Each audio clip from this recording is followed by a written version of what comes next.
All right. And we're back. OBS crashed hard, folks, but got it restarted and we're back. So you can see here that the fires not doing so great. Not a lot of containment there in Palisades. That is the largest of the fires. It's just not good. Not good at all, guys. So what are we going to do about it? Well, apparently the government there is not going to do a whole lot because the government has been very irresponsible when it comes to preparation and emergency management. And we'll see here in just a second if I can get it pulled up. There we go. All right. We got a video here, but Colin Rugg, don't know how you're supposed to say that, says LA's $750,000 a year water chief, that's pretty good salary, who allegedly oversaw the emptying of the Santa Ynez Reservoir, previously said number one thing she cared about in her role was equity. Guys, DEI, it's not good. It's not good at all. So we care about equity. That's the number one most important thing. No wonder why LA is burning. Every leader is a DEI hire. During a recent podcast, Janice Quillones, I think I pronounced that right, who was hired by Mayor Karen Bass in May, said that everything she does needs to be done with an equity lens. It's important to me that everything we do is with an equity lens and the social justice and making sure that we right the wrongs that we've done in the past. What does that even mean? Anybody? What does that mean? Does anybody have any idea? All right, looks like we are still live. But yeah, guys, what in the actual F? The Daily Mail now reports that since Quillones was hired at the LADWP, which is the Los Angeles Department of Water and Power, she took the reservoir offline to repair a tear and ignored broken fire hydrants. What a disaster. Well, let's see what the video is. So real quick, go there, go there, go there. Perfect. What do we got?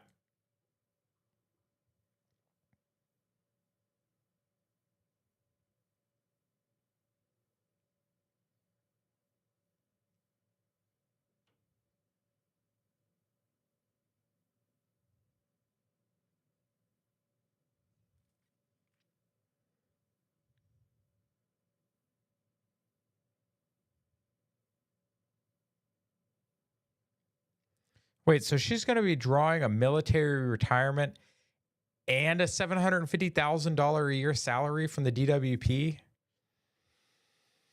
That's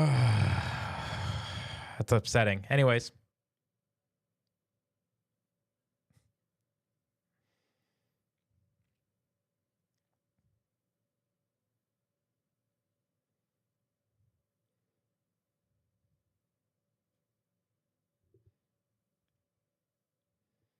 Is that why, for equity reasons, did you take the reservoir offline that fed hydrants in the Palisades and other places?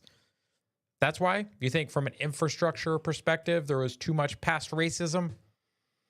What in the hell are we doing, guys? Like, what is happening with these departments? What is happening with these states and cities where we think equity is so important that we're willing to let people lose everything and to let people die in service of this message of equity? Oh, she even used authentic. Oh, I bet you are. This is what crashed it last time, folks. Let's not do that again. Let's block that. Hopefully that fixes it. Oh, God, if I hear authentic self or equity or social justice or something else one more time, I swear to God and all that is holy that it is just going to be awful.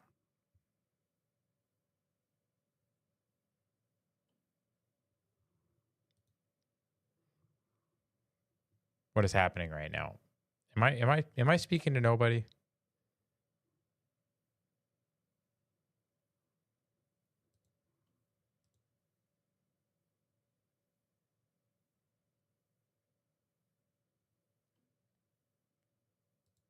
It says I'm currently live.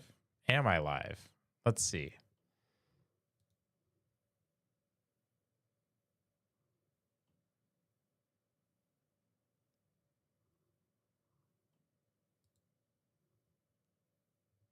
Test. Got to see if it's live up on.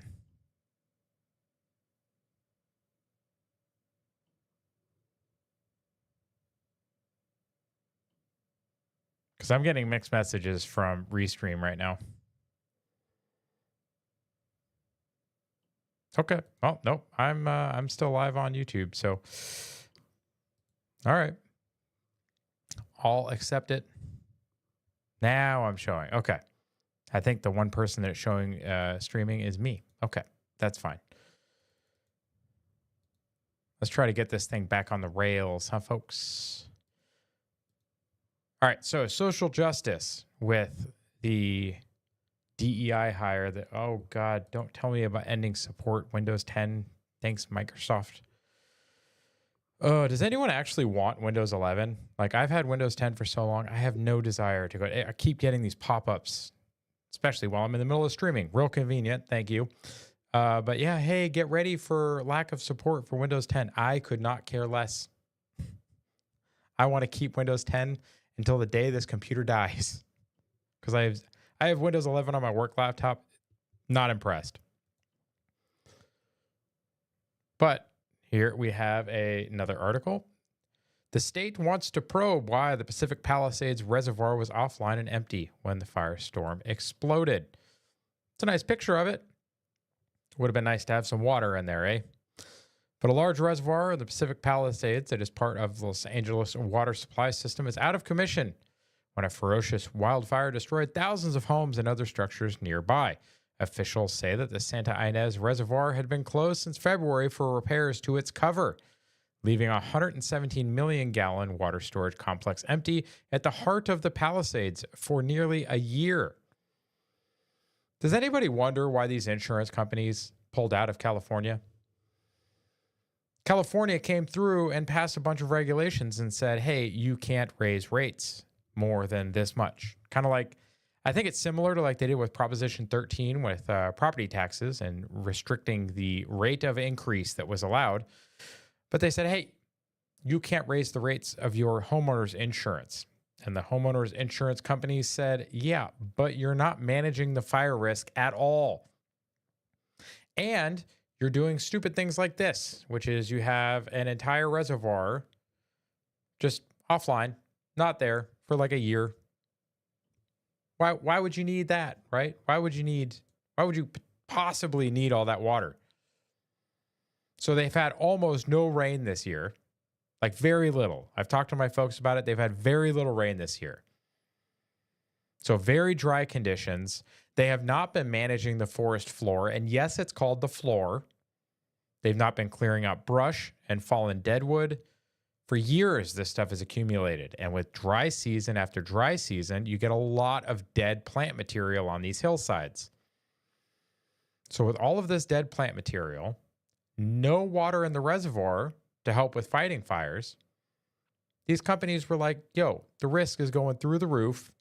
You're not helping this. Your policies are not allowing us to charge what it should be for the risk, right? Because all insurance is based on risk tables. If you have very high risk, I'll be quiet. If you have very high risk, the premiums are going to be very high. But then the government said, no, you're not allowed to raise premiums. So the companies said, okay, we're leaving. We can't maintain profitability and stay here. Hey, how's it going, Dr. Gold? Good to see you again. But yeah, if they can't maintain profitability, the company's not going to stay there. These companies are in business to make a profit. If they can't do it, they're not gonna stay in business there. So they left. And these idiots that are overpaid in these city and state governments said, oh, these guys are just, evil capitalists. Don't worry about it. Well, then a bunch of fires started and the reservoir is empty.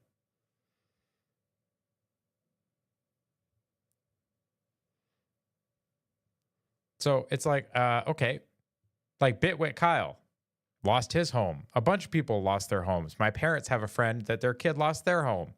Tons of people lost their homes, guys. And these people are not managing this problem at all. Revelation comes amid growing questions about why firefighters ran out of water while battling the blaze, which ignited Tuesday during catastrophically high winds. Yeah, they were saying like 85, 95 mile an hour winds. This is like hurricane force Santa Ana winds, which are warm, dry air coming off the desert towards the ocean. So you have dry, warm air going at 85 to 90 miles an hour, no moisture in the plants, no water to fight the fires. This is what happens. Fire season is now an annual thing in Southern California because these idiots can't manage this stuff. And I agree, Dr. Gold, it is crazy what's happening. I'm very glad that my parents are further south than Los Angeles, but they are in just about as much risk. Now, thankfully, the area they live in, they manage it a little better than Los Angeles. But yeah, low water pressure because this is a more rural area. And when your freaking reservoir is empty, how are you supposed to have water pressure? So Governor Gavin Newsom Friday ordered an independent investigation into the LADWP over the loss of water pressure in the empty Santa Ynez Reservoir, calling it deeply troubling. He's asking for an independent investigation into other Democrats in his state.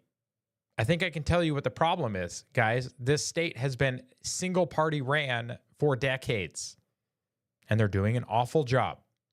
They're spending a ton of money on things. Oh, let's cut the budget. We're spending too much money, but we can still fund things like gay choirs, all kinds of other like arts and LGBT programs. You have illegal alien programs, like all kinds of other things that still got funding, but then they cut funding for parts of the fire department.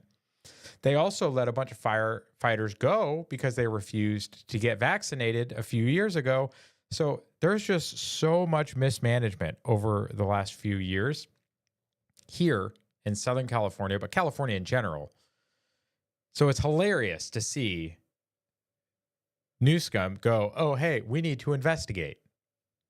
Bro, I know what the problem is, and it's you, and it's Karen Bass, and it's this extremely overpaid DEI hire that runs Janice Quiones that's running your DWP. Like, I know what the problem is, guys. I can tell you right now. Give me that money for the investigation. I'll tell you what the problem is today. It says, we appreciate the governor's letter and believe that the investigation will help identify any new needed capabilities for water systems to support fighting wildfires. I bet I know what one of them is going to be.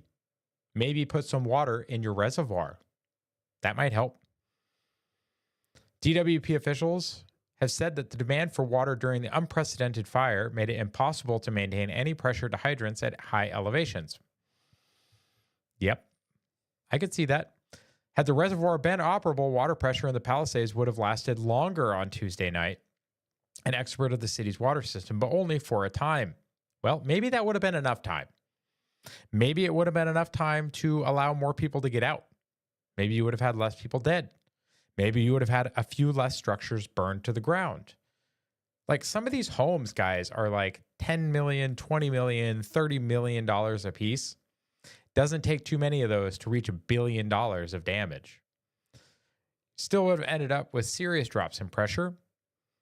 Would the Santa Ynez Reservoir have helped? Yes, to some extent. Would it have saved the day? I don't think so. Well, we'll never know. DWP official acknowledged the reservoir's absence likely contributed to some diminished pressure and dry hydrants in the upper regions of the Palisades. Guys, I need to find this video, but there is a video of a news, and I want to say it's CNN, but it may not be, so don't quote me on that. But they were like, hey, we have not heard, nobody's told us that there is not any water. And then they're like, let's go to the field. And they go to a field correspondent, and the field correspondent says, hey, firefighters have told us that they don't have water. Like, they contradicted themselves. It's so dumb. Maybe California will vote someone other than a Democrat after all this. Oh, Doc. I hope you are correct, but I don't know if they've had a legitimate election in that state in decades. That's all I'm going to say about that. I'm not going to go any deeper. But I also think that there's enough people there that are just dependent on the government that I don't think that it's going to make much difference. It's a real black pill way of looking at it, but I grew up in Southern California, and I have not seen it act in a logical manner ever. And the craziest thing of all of it that really ticks me off, because we've had East Palestine, we've had North Carolina, South Carolina, Tennessee, and all the places for the hurricanes. We've had other weather events. We've had terrorist events. We've had all kinds of other attacks and disasters. And when they happened in more conservative leaning states or areas, they got their $750 maybe from FEMA. And then FEMA was like, hey, we're out of money. Sorry. Probably not going to get that $750. And then this happens. Newsom posted that the president committed to covering 100% of the fire management and debris removal cost for the next 180 days. I don't know if you know how ridiculous that is, but the debris removal cost can be extraordinary. So for the government just to come out and be like, hey, we're going to cover all of that. With what money? With what money? I would love to ask you. In fact, let's get that video pulled up. And let's see what he says.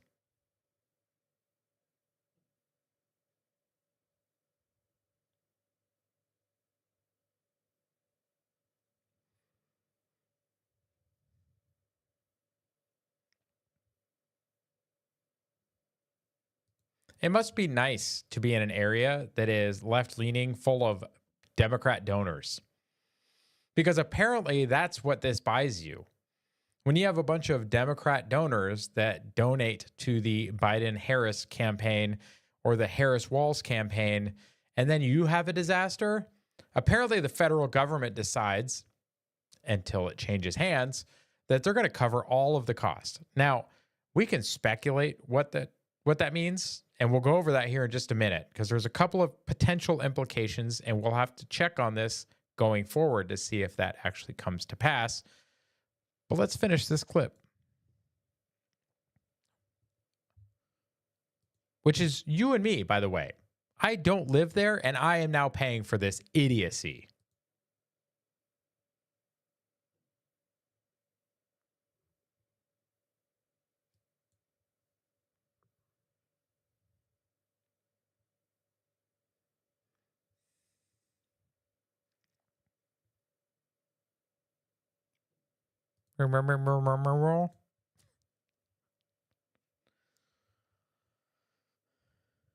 Hang on. First responders' salaries.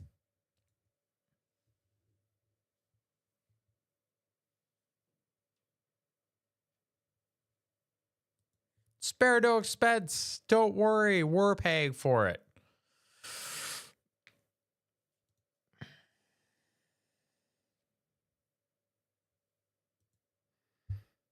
Like, are you kidding me?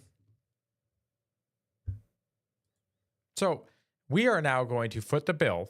We, as in the American people from all 50 states, are going to foot the bill for this because of Democrat mismanagement and Democrat blundering.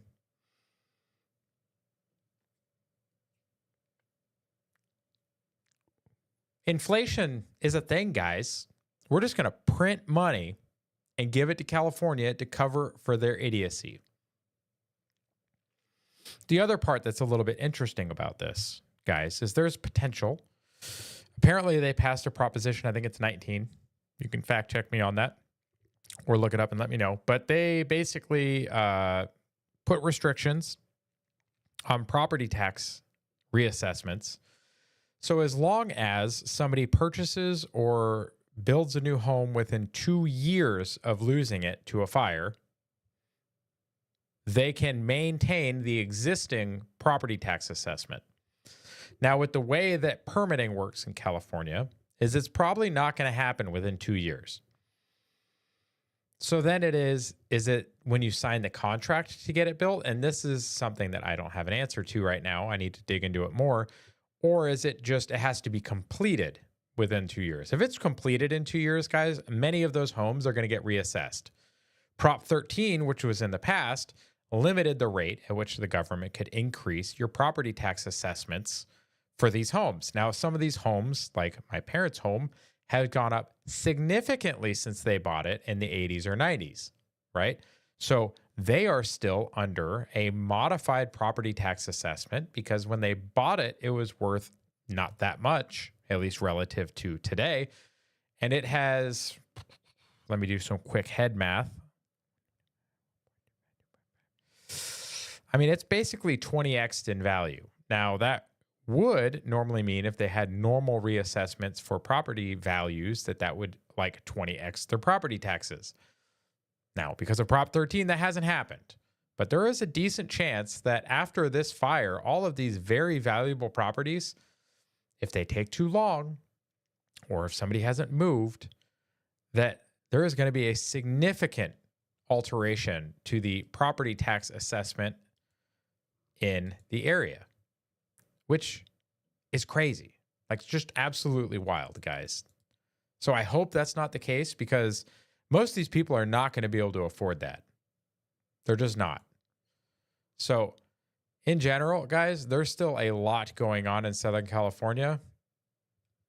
So keep your prayers going for the folks out there right now because as I will show you here before we move on, it's still not a good thing. This map, very gruesome, very not good. Tens of thousands of acres are burning. And these areas are very close to heavily populated areas.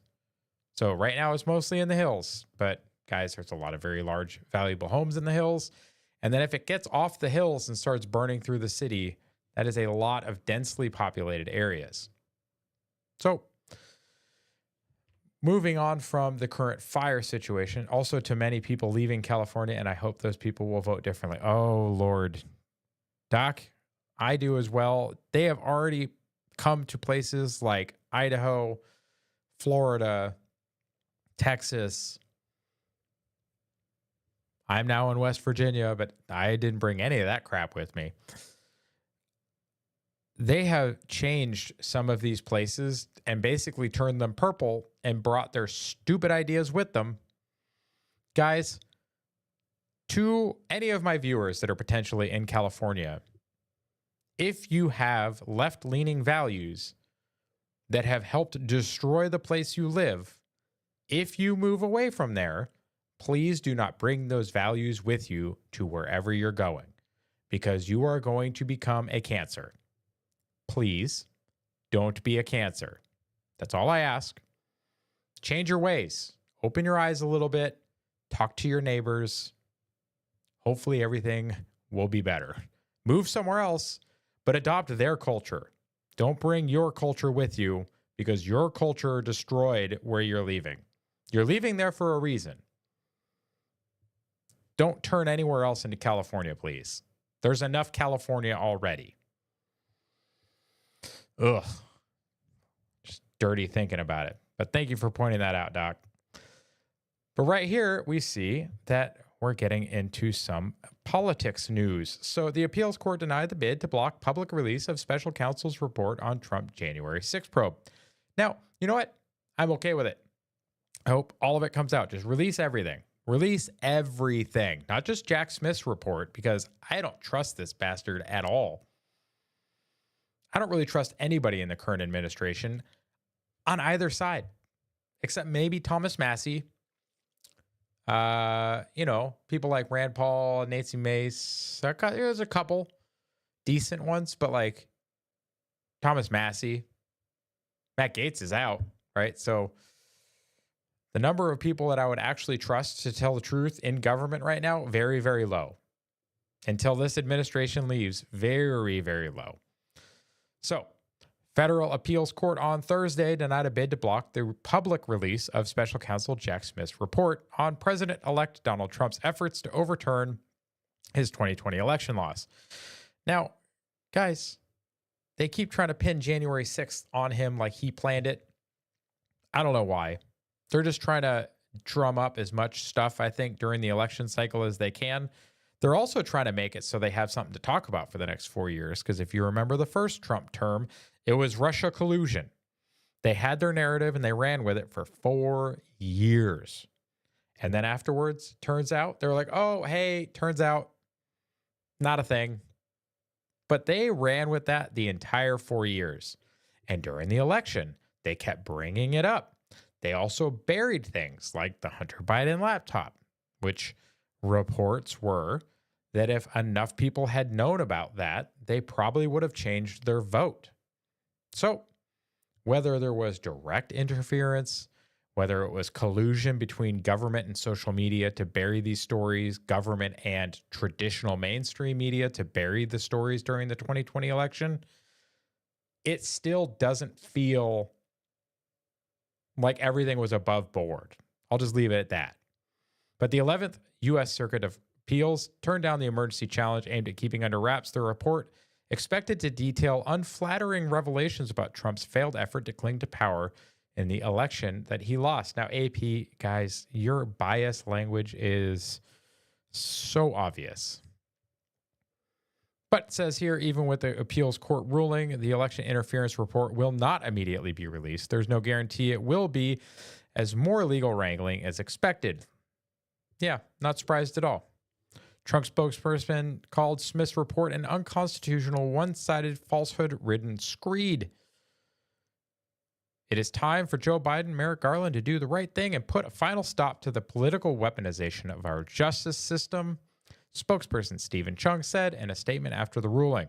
The 2-volume report. Guys, how much money and time did Jack Smith and his team put into this to make a 2-volume report? That's insane. Is expected to detail findings and explain charging decisions in Smith's 2 investigations, though the prospect for significant new information is unclear given the extensive details already disclosed in separate indictments against Trump. Yeah, guys, I don't think we're going to learn anything new. This is just them trying to lay the groundwork to have a narrative to run with for Trump's second term. What's interesting, though, is right after this, what happened with Jack Smith? He resigns. He didn't want to stick around for the inauguration to see, what would happen, because I think we all know what would happen. He said, "You're fired." That'd be my guess. But here you see Jack Smith, who led prosecutions, I would say persecutions, of Trump, resigns. Mr. Smith, a special counsel appointed by Attorney General Merrick Garland. Also, Merrick Garland should be in prison because they put Peter Navarro in prison. They put Steve Bannon in prison for the same thing that he did. I don't think that any of them should have gone to prison for what happened, but because they put the 2, Bannon and Navarro, in prison, Garland should be in prison too. Equal treatment under the law, folks. Also, the appointment of Mr. Smith, or Jack, to special counsel is also a little bit suspect. But he also signaled he would step down before inauguration. Jack Smith, the special counsel who brought 2 failed federal persecutions against President-elect Donald Trump, resigned this week, according to a footnote buried in court papers, a remarkably muted conclusion to a fight that reshaped the nation's legal and political landscape. Yeah, guys, the weaponization of the Justice Department should never have happened. It is a dangerous precedent to set. It is not something that we should pursue ever again, because this is banana republic style crap. This is stuff that should never be happening in our country. This kind of thing is what third world dictatorships do. You just go after politically in the courts any of your opponents so that they can never run against you again. It's crazy. His departure was expected. Mr. Smith had signaled his intention to leave before Mr. Trump, or President-elect Trump, who had threatened to fire and punish him, took office on January 20th. Now, in the end, Mr. Smith made no formal announcement. and his spokesperson or spokesman made no comment. Special counsel departed after his efforts in the courtroom were essentially rendered moot by Mr. Trump's political victory in November under a Justice Department policy prohibiting the pursuit of prosecutions against a sitting president. Mr. Smith was compelled to drop both cases. He had filed one in Florida, accusing him of mishandling a trove of classified documents, again, not applying the law evenly because Biden and others also had classified documents. The difference was Trump was a president at one point when he took those documents who has declassification authority, whereas Biden at the time when he took his documents was a vice president, and vice presidents do not have declassification authority. And those documents were found even less secure in the garage next to his, I think it was a Corvette. But anybody had access to those that had access to the garage. At least Trump's were in a room. They were in a cabinet. The FBI took them out. The FBI brought cover pages and other things to stage the photos that they released publicly, which is crazy because they were staging it to look worse than it was. But unequal application under the law again. So, one in Florida accusing him of mishandling a trove of classified documents, the other in Washington on charges of plotting to overturn the 2020 election.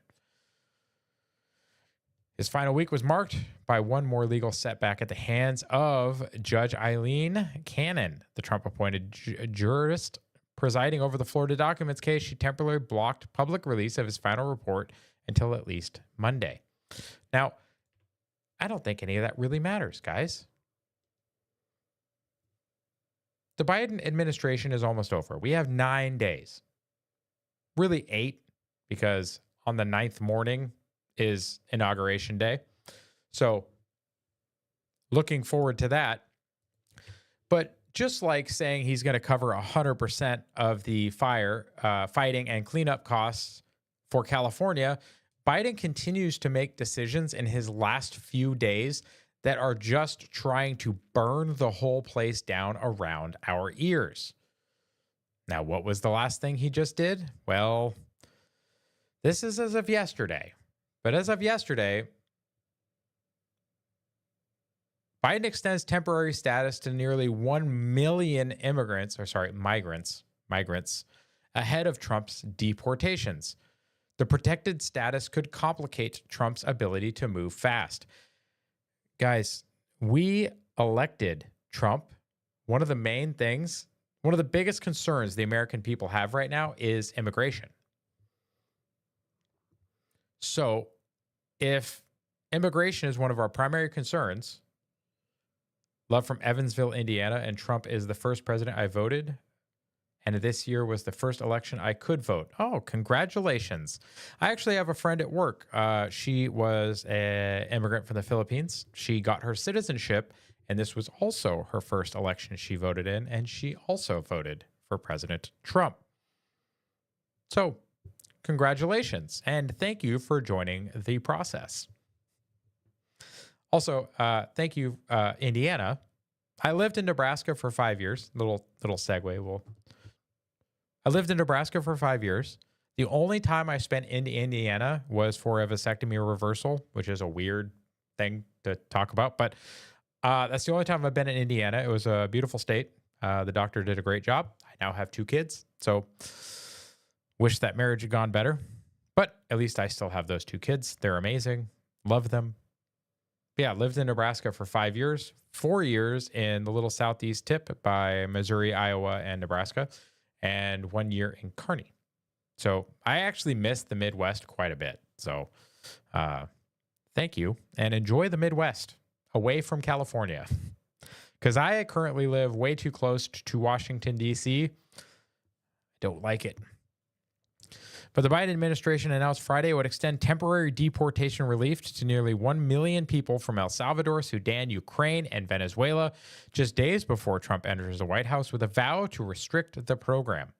The move allows people from those countries who currently have temporary protected status to renew work permits and deportation protection, extending the program for El Salvador until March of 2026, Sudan, Ukraine, and Venezuela until October of 2026. Guys, this is basically through the midterms. Like, why is it that the executive branch is allowed to make these decisions, put timelines on them at the very end of their administration that go into the next administration for years? And then the next head of the executive branch, the next president, can't undo these things? Like, to me, this is just fucking wild that this is allowed to happen, because they just did something similar where Biden came through and said, oh, we're going to restrict oil drilling in a whole bunch of federal land in some of his last days. And what is one of the main things that we elected Trump for? Energy, immigration, energy, the economy. And what is Biden doing in his last days? Burning all those programs to the ground. Like, Trump administration is expected to scale back the policy as incoming president looks to enact tougher immigration rules and forge ahead with mass deportations. Yes, the TPS designations can be revoked by the DHS secretary as long as the government provides a 60-day notice. President Joe Biden's move to extend protections could delay Trump's attempts to end them. During his first term, Trump tried to end TPS protection for hundreds of thousands of immigrants, only to be stymied by court challenges. For weeks, Biden administration officials have been privately weighing whether to take the swath of final actions to protect immigrants before Trump's return to Washington. Guys, they keep saying to protect, like, when are we going to start giving a shit about citizens in this country? Anyone in government? Are we going to start caring about citizens ever? Like, what are we doing? I agree, Doc. I don't know how this is being allowed to happen. The fact that an outgoing administration in their final few days can make these sweeping changes to executive branch programs that can go years into the next administration, and that administration is handcuffed. We literally voted your party out because you suck. We don't want what you're doing. And you just did this to the American people and to Trump and everyone else. And you said, you know what? Too bad. I'm going to keep pushing my progressive nonsense, and we're going to keep screwing this country up further. And you do it on your way out the door. In the last 2 weeks, you continue to screw the American people. You are pledging money that isn't yours. You are restricting energy access that would help lower costs. And you are increasing the difficulty of getting rid of as many of these criminal aliens as possible. Guys, this is absolutely insane. Absolutely insane. On a little bit of a lighter note, you can see here that their take on it is kind of funny, NPR, because, you know, they hate Trump. But is Trump's rhetoric on Greenland, Canada, and Panama Canal a madman strategy? I honestly don't think it is. Now, the media wants to make it sound like we want to put boots on the ground and invade these places. I actually believe they've asked Trump that, and he said no. And I believe him, because economically, these places, it makes sense for them to cooperate with us. It really does. It doesn't seem like it on the surface, but Greenland is not a very large country by population. It's currently, I believe it's Denmark.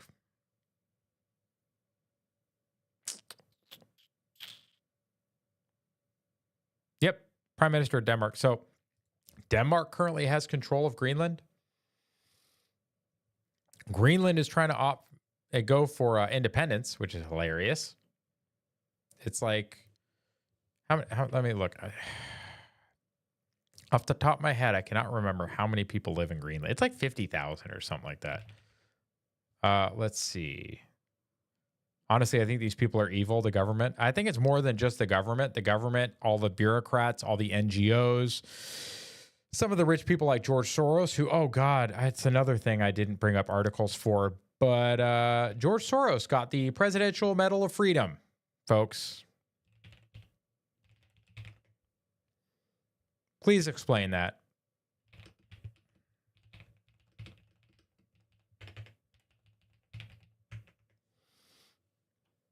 So let's see. How many people live in Greenland? As of January 2025, the population of Greenland is 55,791. Yep, 55,000 people.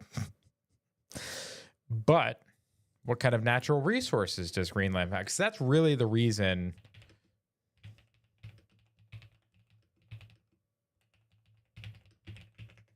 That's really the reason we would want to have an economic partnership with Greenland, is access to their resources. So we can see here, and I will pull this up real quick. Be more specific. That's BS. I just said a lot of things.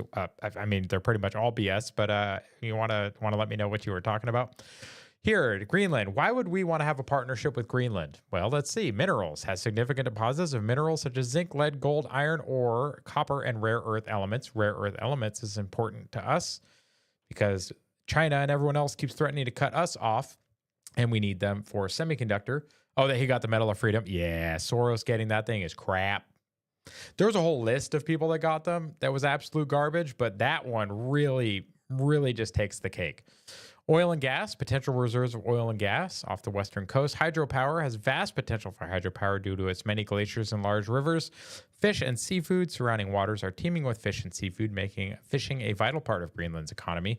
The exploration and extraction of these resources are often challenging due to the harsh climate and environmental concerns. However, they offer a significant potential for economic development. The difference is Denmark isn't doing it, but we could.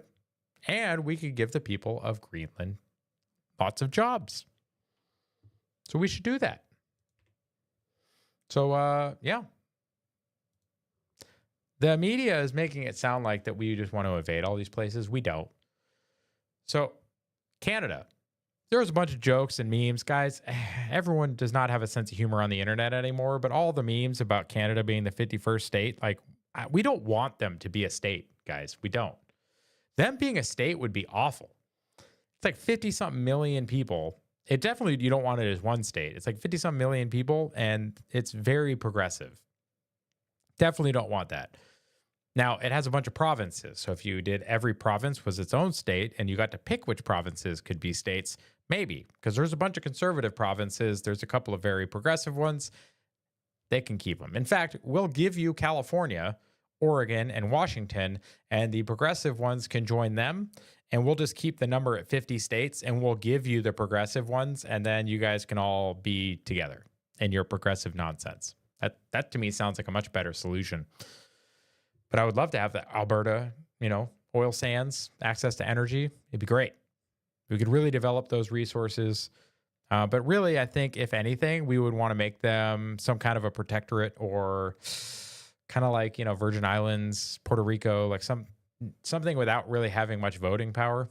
But they have lots of timber, lots of oil and energy, and probably a lot of minerals.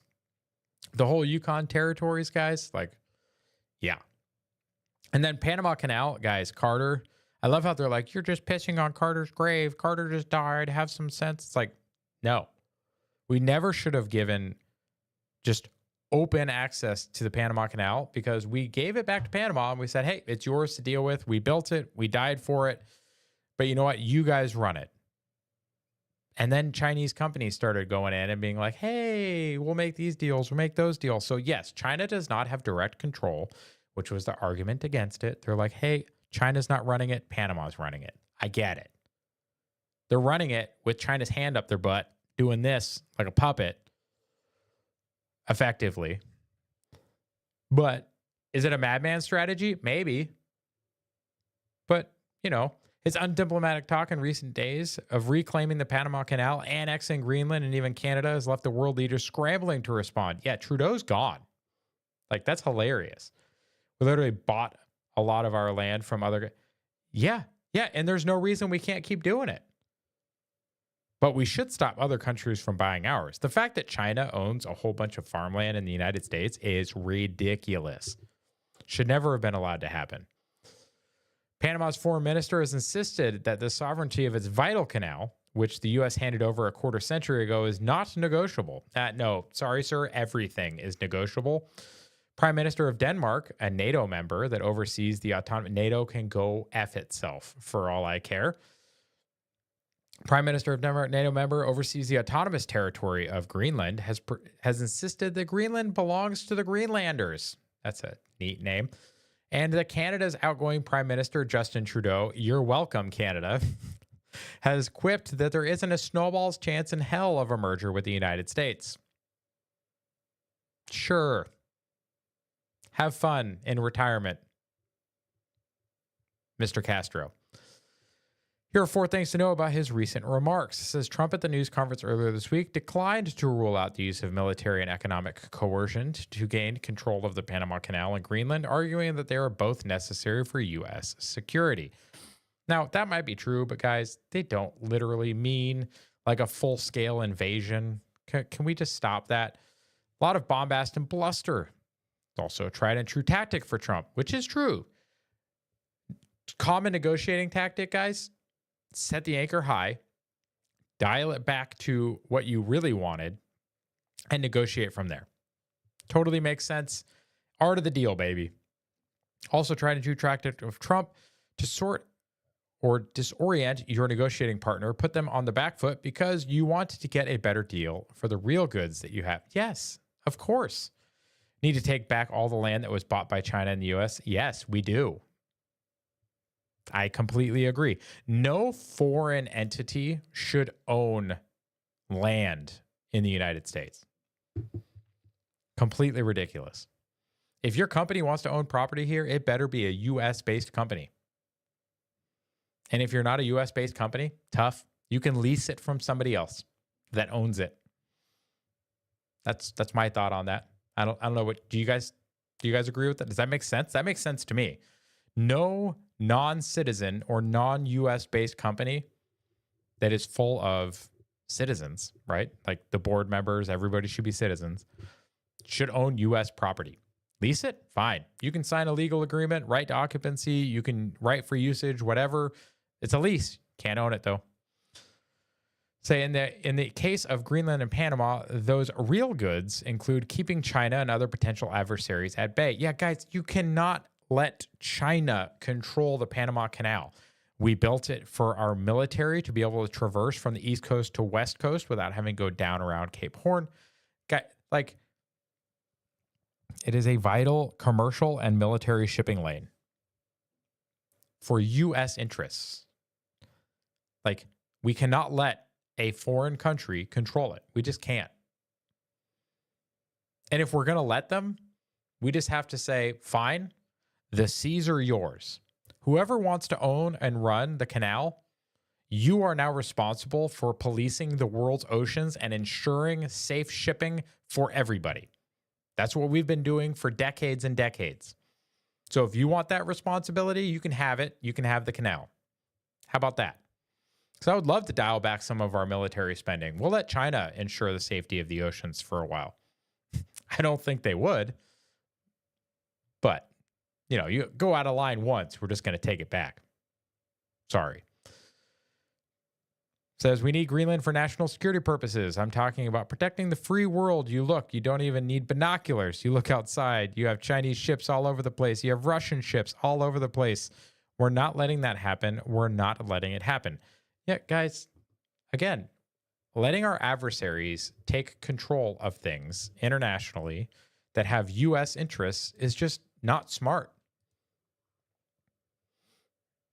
It just isn't.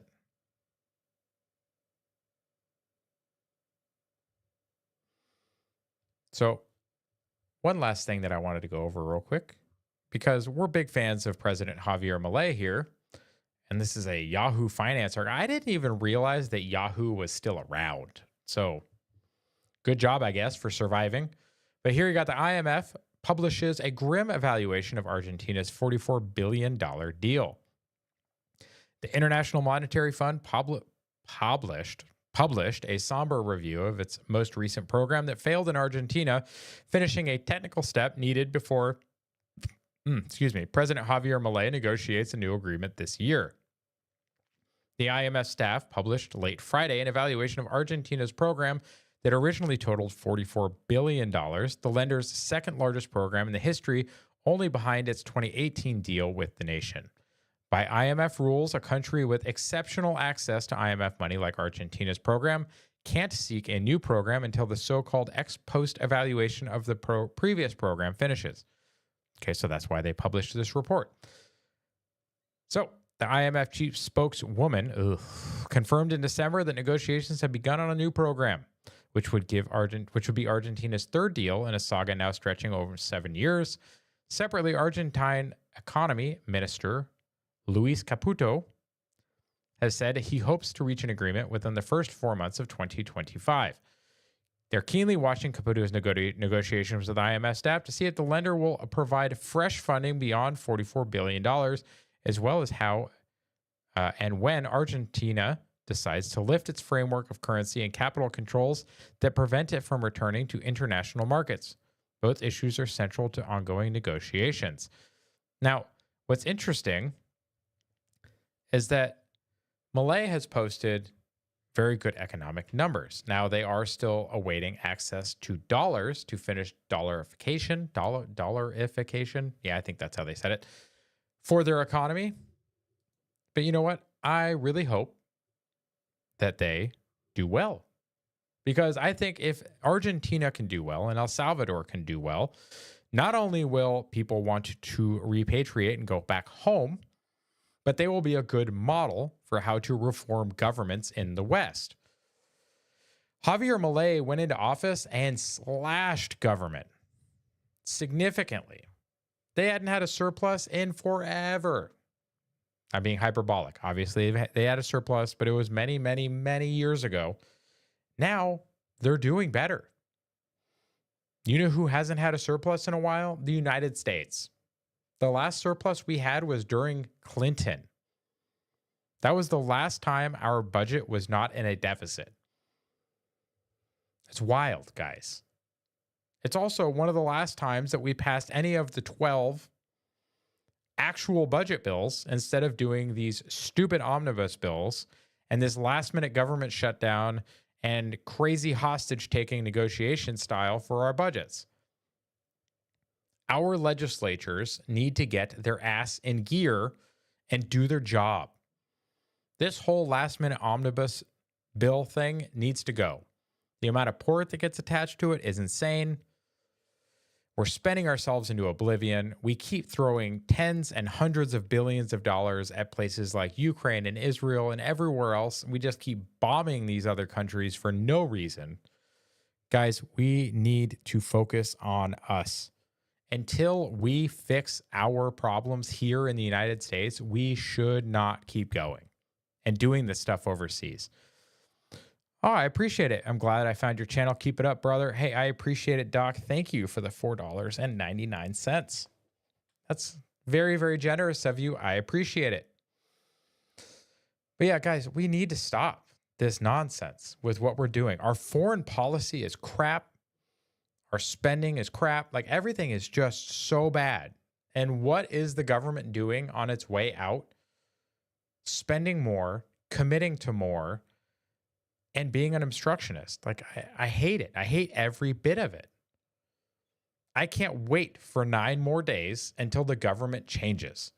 But what I'm scared of, guys, is that here in 7 days, when we're back here doing another week in review or weekly update, that I'm going to be listing off for you a whole nother list of ways that Biden has screwed us on his way out the door. So I'll be keeping an eye open for all those. I'll be praying it doesn't happen.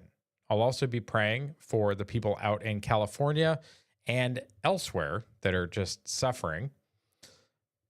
Oh, and it looks like, oh, that's interesting. So there was a couple of airplane related issues. Actually, when I was leaving Chicago the other day, so I was in Chicago on Wednesday, apparently a United and an American airplane in Chicago at O'Hare Airport clipped each other's wings.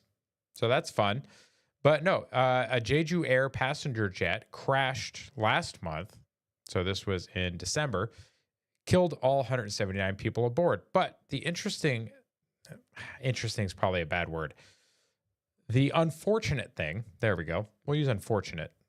Doesn't sound nearly as callous. is that apparently the flight recorder for this plane stopped working 4 minutes before it crashed. What is happening? Isn't that the whole point of a black box? Is to not stop working? Like, I don't know enough about aviation to know what kind of catastrophic failure would have to happen on the airplane 4 minutes before it crashed to make the recorder stop, or how you can even stop the recorder. Maybe there's a manual switch in the cockpit. I don't know.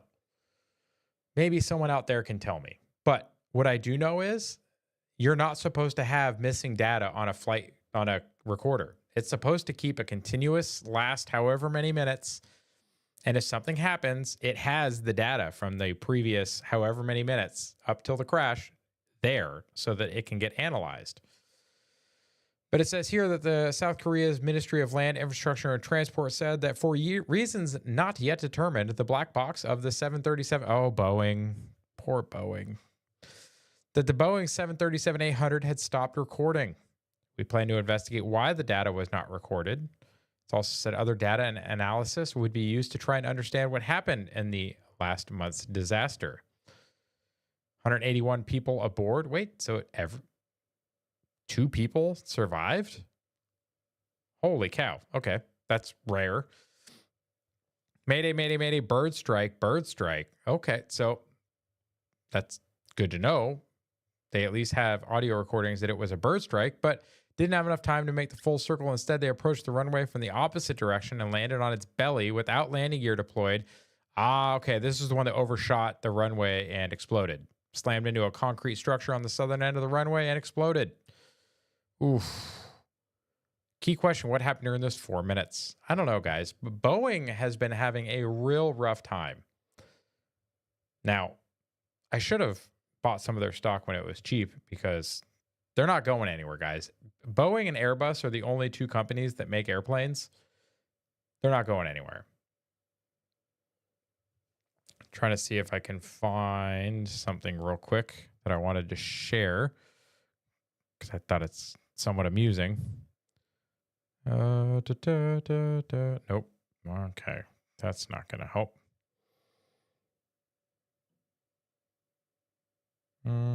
Just give me a second. I don't think I'm going to be able to find it. Oh, here we go. Oh, that's about whistleblowers. That's not necessarily. But yeah, guys, like, it's a meme. Like, Boeing's a meme now, right? If it's a Boeing, you're not whistleblowing, right? Because, guys, Boeing's had so many issues recently. Their stock is getting beat up, which it should. Their quality control is shit. They have a bunch of union problems. But I fly a lot right now, and I don't like it.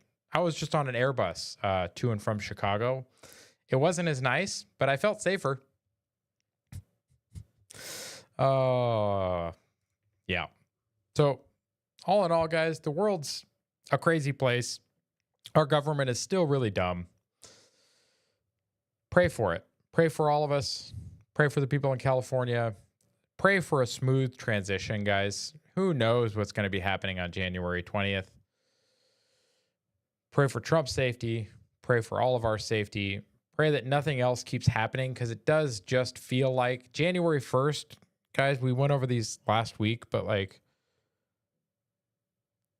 crazy. I was in the Trump hotel lobby the day before that truck bomb went off. Like crazy. New Orleans, a bunch of people got ran over. Then we had press inside the guy's apartment. Like the next day, like so many things right now just don't make any sense. I don't like it. And yet I still just have to go to work. I still have to watch my kids. I still have to worry about court. I still got to worry about all this regular stuff. So I'll do my best to keep up on what's going on in the world so that we can talk about it next week. I will also be putting out more videos on the YouTube channel. I just released, or actually it's going to be going live at midnight tonight. Did a reaction to the Roseanne Barr podcast for Tom McDonald being interviewed. That was a really good interview, guys. I've really enjoyed all of Tom McDonald's interviews that I've done so far. Officer Tatum podcast was great. Ben Shapiro was great. And The Dopey podcast was also a very good. I love that every one of the interviews you get another detail that you didn't have from before. I'll also keep putting out some of the music reactions. I'm going to be changing my format on the shorts a little bit, but we're going to keep providing content. You can go over to X, follow me there at Patriot Dad _USA. You can follow me there. You can come over to the Discord. I have a Discord link in any of my regular videos. I don't think it's on the live videos, but I can add it later. But yeah, anytime you want to come hang out, come chat, really hitting me up on X is probably the easiest way to do that. I look forward to seeing you all around. I hope you all have a great week. Take care of yourselves, and God bless.